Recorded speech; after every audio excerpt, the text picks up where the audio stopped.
जय साई राम।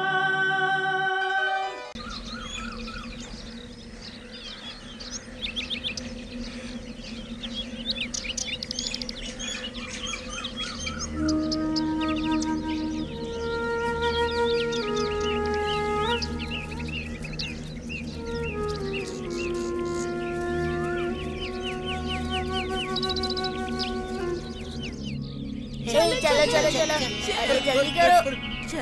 बकरी को देखना। चलो ना। अरे क्या कर रहे हो? मेरी बकरी है। अरे इधर से हटो। भाग रहा है इधर से। चल मेरी वाली भेड़ है ये। देख तेरी बकरी उधर जा रही है। हटो ना।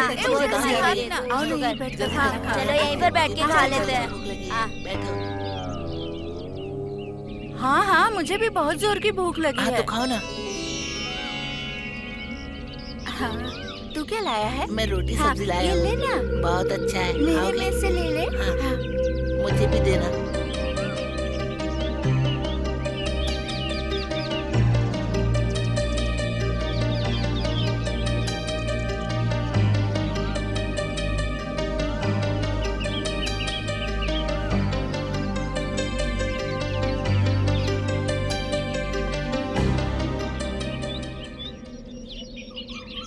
आपको भूख लगी है क्या?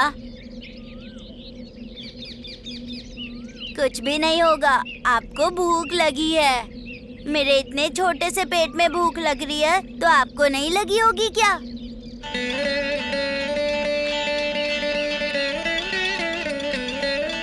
लीजिए, थोड़े चावल खा लीजिए। लीजिए ना, मेरी माँ ने बना कर दिए हैं, बहुत अच्छे हैं।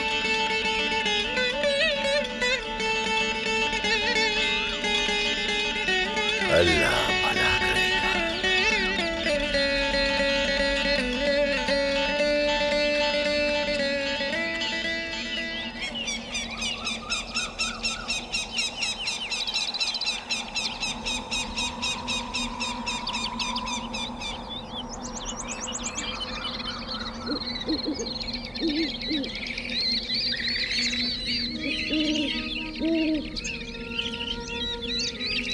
अच्छा, आप यहाँ पर अकेले बैठे हुए हैं, आपको भय नहीं लगता? भय कैसा? यहाँ पर ना भूत रहते हैं, अगर उन्होंने आपको देखकर पकड़ लिया तो? वो इस वृक्ष में रहते हैं। तुम हो ना, मुझे कुछ नहीं होगा। मैं भला क्या कर सकता हूँ? हाँ, आपके पास ये है ना, ये चिमटा, आप इससे मारेंगे तो वो भाग जाएगा। इसके मारने से वो नहीं जाएगा, अच्छी बातें करने से वो चला जाएगा। अच्छी बातों से क्या मतलब? मेरे समीप आओ, मैं बताता हूँ।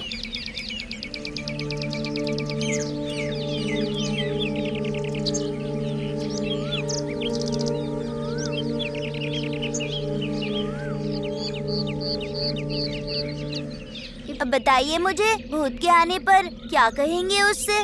भूतों को मैं कहानी सुनाकर भेज दूंगा। अरे, भूतों को कहानी सुनाने से नहीं जाते हैं वो। हाँ, तो फिर वो कैसे जाएंगे? कुछ भी करने से नहीं जाएंगे वो। तो फिर कैसे? भगवान के स्मरण से चले जाएंगे। भगवान का स्मरण करना चाहिए, वो कैसे? हे खंडोबा, हमारी रक्षा कीजिए कहने से चला जाएगा। खंडोबा कहाँ है अभी? वो गांव के मंदिर में है। तो फिर वो भूत तुम्हें खंडोबा मंदिर में प्रार्थना करने देगा? क्या वो भूत इस बात को मानेगा? अरे, वो तो नहीं मानेगा।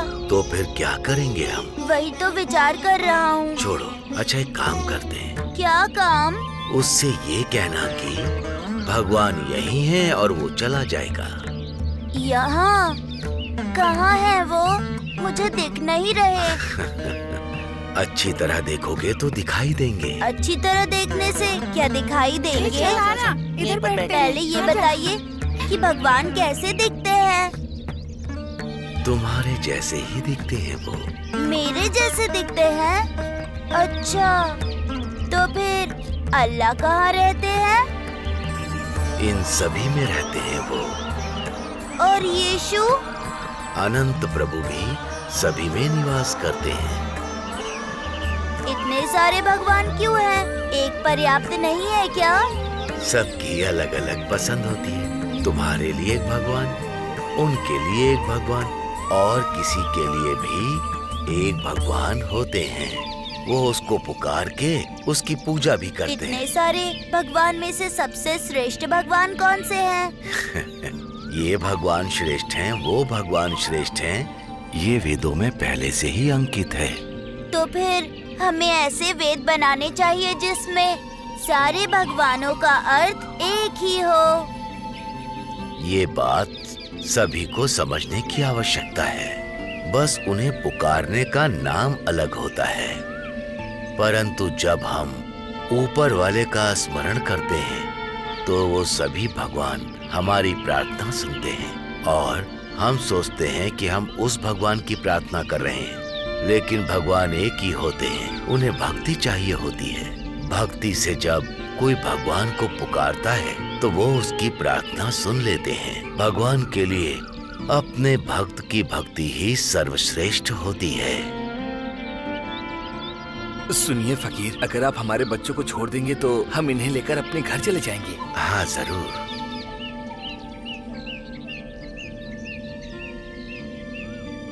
फकीर, मैं कल फिर से आऊंगा। आप मुझे भगवान की और कहानी सुनाना। हाँ जरूर।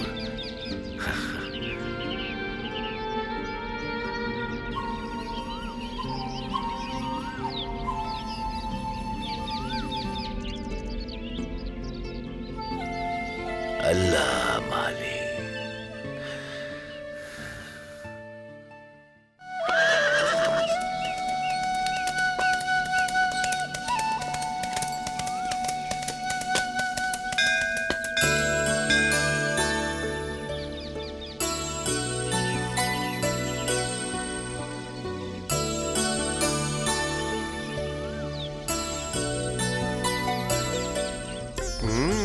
क्या बात है श्यामा, भगवान खंडोबा को तुम ऐसे निहार रहे हो?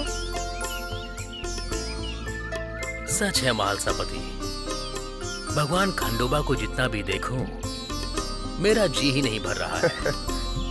ये सच है, जब मनुष्य के दिल में भगवान के प्रति भक्ति जागती है तो उसको देखने से मन नहीं भरता। नमस्ते। सब कुछ जानने वाला अनंत ज्ञान प्राप्त करना मनुष्यों के लिए असंभव है।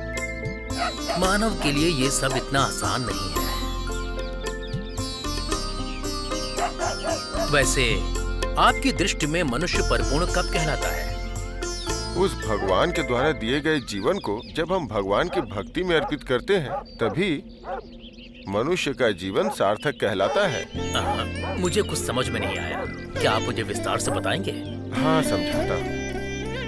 इस संसार की सृष्टि करने वाला वो जगत गुरु मनुष्यों को सुंदर रूप दिया, ज्ञान दिया, यहाँ तक कि संसार को समझने की क्षमता दी है। ज्ञान विज्ञान सीखने के लिए बुद्धि भी दी है। अपने भाव और विचार को प्रकट करने के लिए उन्होंने मनुष्य को शक्ति भी दी है। मनुष्य स्वयं को अच्छा और आदर्श संसार बनाने के लिए भगवान ने आदेश दिया है। इसलिए उस भगवान के दिए हुए शुभ लक्षण और अच्छे स्वभाव को उस भगवान की सेवा में अपने जीवन को अर्पित कर देते हैं तो जीते जी हम इस संसार में मोक्ष प्राप्त कर सकते हैं। उस जीवन को मुक्ति प्राप्त होती है और भक्तों में सर्वश्रेष्ठ कहलाता है।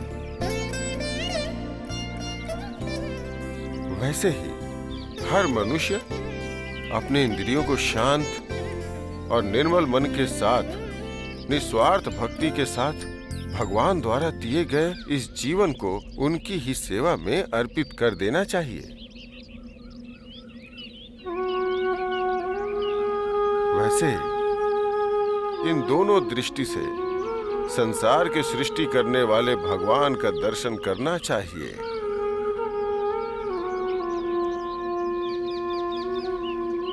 अपने कानों से उनकी गाथा सुननी चाहिए, अपने मुख से उनके नाम का कीर्तन करना चाहिए, अपने मन में उस निस्वार्थ स्वरूप को प्रवेश करवाना चाहिए। हमारे ये दोनों हाथ सदैव उनकी पूजा में व्यस्त रहने चाहिए और हमारे दोनों पैर हमेशा उनकी तरफ ही बढ़ने चाहिए। ऐसा करने से ही उस भक्त को भगवान के दर्शन हो सकते हैं और वो भक्त भगवान के लिए प्रिय होता है। इतना काफी नहीं है महान सा? नमस्कार साईं। आइए साईं, आइए। बैठिए साईं।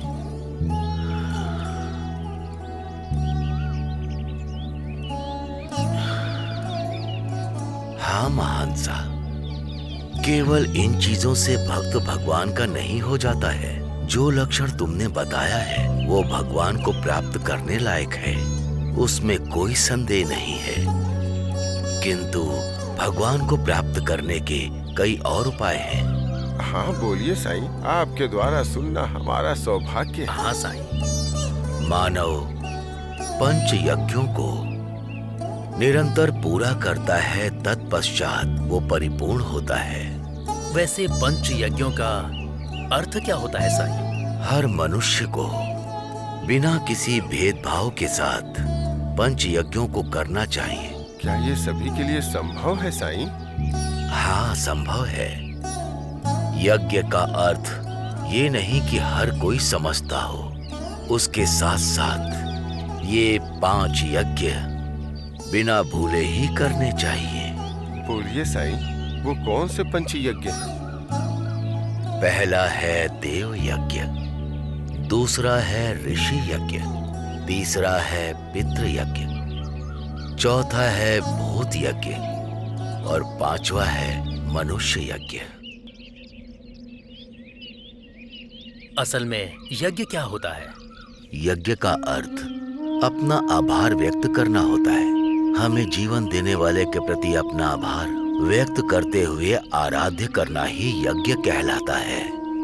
इसमें पहला यज्ञ करना चाहिए दिव्य यज्ञ। ईश्वर का हमें आभार व्यक्त करना चाहिए, किंतु इसलिए नहीं कि ईश्वर हमें कुछ प्रदान करे इसीलिए हम ये यज्ञ करें। उन्होंने तो हमारे लिए बहुत कुछ किया है। इतनी सुंदर सृष्टि का सृजन, हमारी आवश्यकता के अनुसार सारी वस्तुओं को उपलब्ध कराया है। इसलिए हमें ईश्वर का आभार व्यक्त करना चाहिए। अंतर मन से हमें अपना कर्तव्य ज्ञात होगा, वही हमारा कर्तव्य है। यही है दिव्य यज्ञ।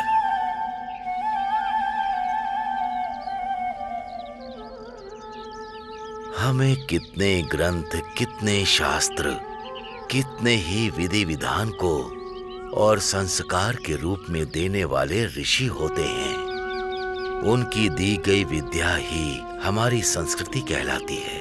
इसीलिए ऋषि यज्ञ के नाम से हमें अवश्य उनका आभार व्यक्त करना अनिवार्य है। यही है ऋषि यज्ञ।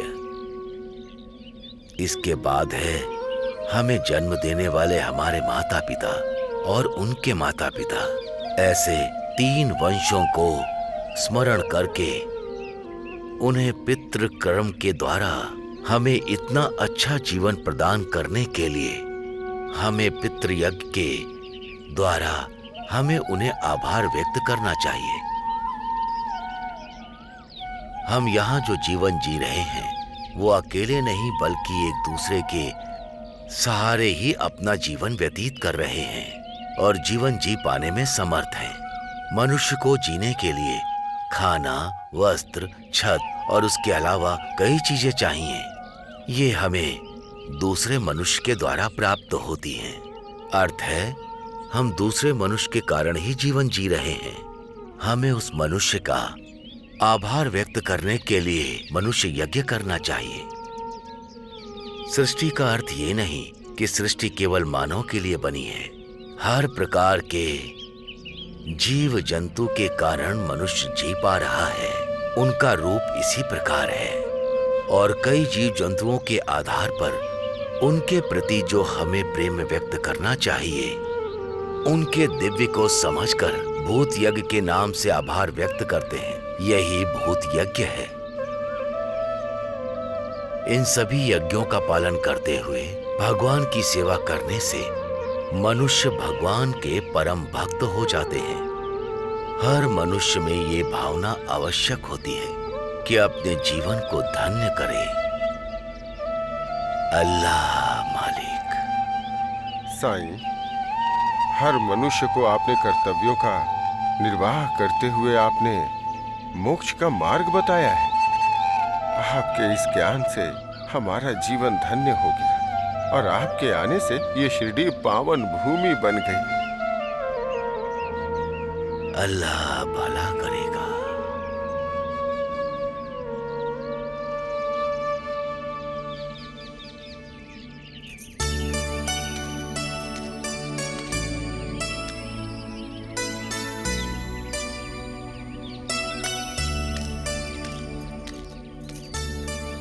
आइए गणपतराव जी, नमस्कार। नमस्कार। यही साईं है। नमस्कार। नमस्कार। प्रणाम साईं। नमस्कार साईं। अल्लाह मालिक।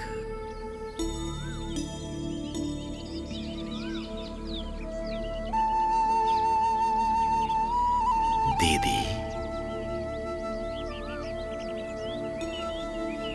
हाँ दीदी। क्या आपने मुझे दीदी कहकर पुकारा? दीदी को दीदी कहकर पुकारने से तृप्ति मिलती है। भाई और बहन के बीच का संबंध बनता है। अपना संबंध इस जीवन का नहीं है, कई जन्मों से चलता आ रहा है। तुम वो याद नहीं कर पा रही हो। मुझे याद आ गया है। आपने मुझे याद दिला दिया है कि मैं भी एक दिव्य अंश हूँ। मैं भी दत्तात्रेय की अवतार हूँ। हमारा जीवन धन्य हो गया है।